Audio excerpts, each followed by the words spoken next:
times have you made this statement? I'm a terrible rider. I'm destroying my horse. Everything's going wrong. I'm just not the rider for this horse, and everyone else could do a much better job than me. This is your brain on steroids in terms of confirmational bias. Even if only less than 1% of your ride is going badly, there's one mistake that's standing out. The brain is looking for all the things that you are now perceived to be inadequate in. So you can have a really great ride where 99.9% of the ride goes amazingly well, but that 0.01% goes badly and everything is catastrophic. Everything is terrible. I'm doing everything wrong for my horse. You've probably done it yourself. You've probably watched other people spiral into that depth of sorrow and self-punishment and self-flagellation of nothing is going right. I'm not worthy.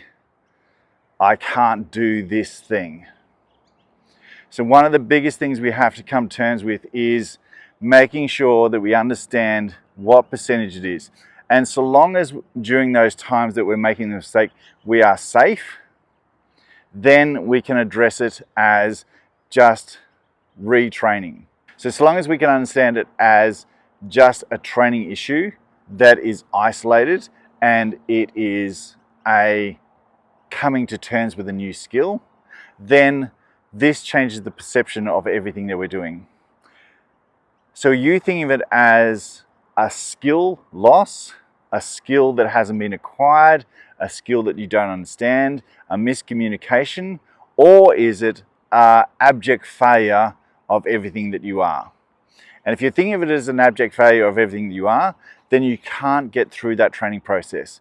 If you're attaching the emotion to the mistake, then you will keep repeating the mistake over and over because you're not in the right headspace to actually change and make progress.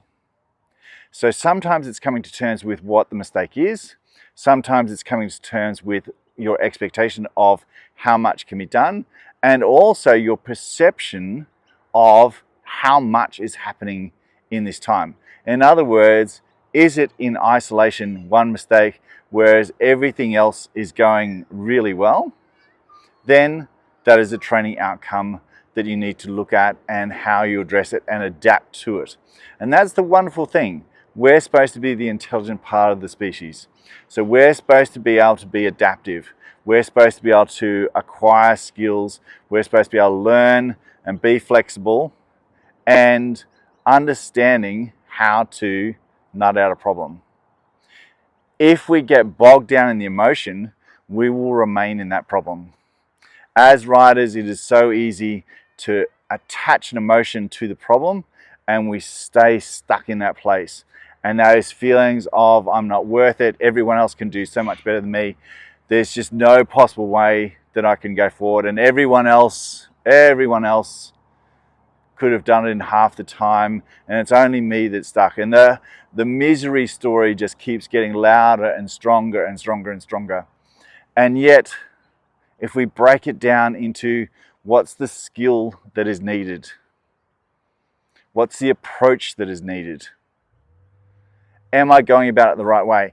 Am I giving myself the best chance of success, or am I always pushing myself into an emotional corner and then being rigid in my thinking? So the next time that you're having those feelings of doubt, having those feelings of unsure, then it's making sure that you film the whole exercise so you can understand, when you look back on it and reflect on it, that it is just a moment in time. You seek advice. You make sure you look at it from a third person perspective, either as a coach or an understanding friend. You adapt. This is the whole part of us as humans. We are supposed to be intelligent and we adapt and we are flexible and we make progress and we understand the bigger picture and then put it into micro outcomes. So we're allowing ourselves to not repeating the same mistake. We're allowing ourselves to sit with the feeling of being uncomfortable but then is this the skill that's required in this moment? So if you think of those things of making sure you're adaptable, making sure you're looking for outside advice, filming and making sure you're looking at the bigger picture, so it's just a moment in time that is the struggle, not the entirety of your self-worth. I hope this little video helps you come out of those stuck moments where you're feeling that everything is against you and you're not worthy of riding, you're not worthy of your horse, everyone else can do it better. Of course you're going to feel times of feeling defeated, of feeling mistake riddled. You are dealing with an animal.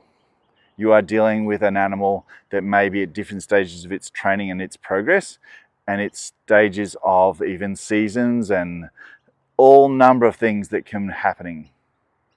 But to then pile on whether I'm worthy of even doing and trying again, then backs you into a corner of being unable to progress. So instead of first giving yourself such a hard time about the fact that you're stuck in this moment, give yourself the flexibility and the intelligence to think of it not as the emotion, but as an intellectual challenge. Of course it's okay to feel sad and overwhelmed and to feel that that mistake is consequential. But just like anything in life, most things we can repair, we can adapt, and we can fix. So please don't attach every feeling of worthlessness into that moment of mistake. Enjoy your riding again. Take care, have fun, look at the big picture. Good luck. Please like and subscribe, and I hope this helped you come through those moments where you're feeling really harsh and down on yourself.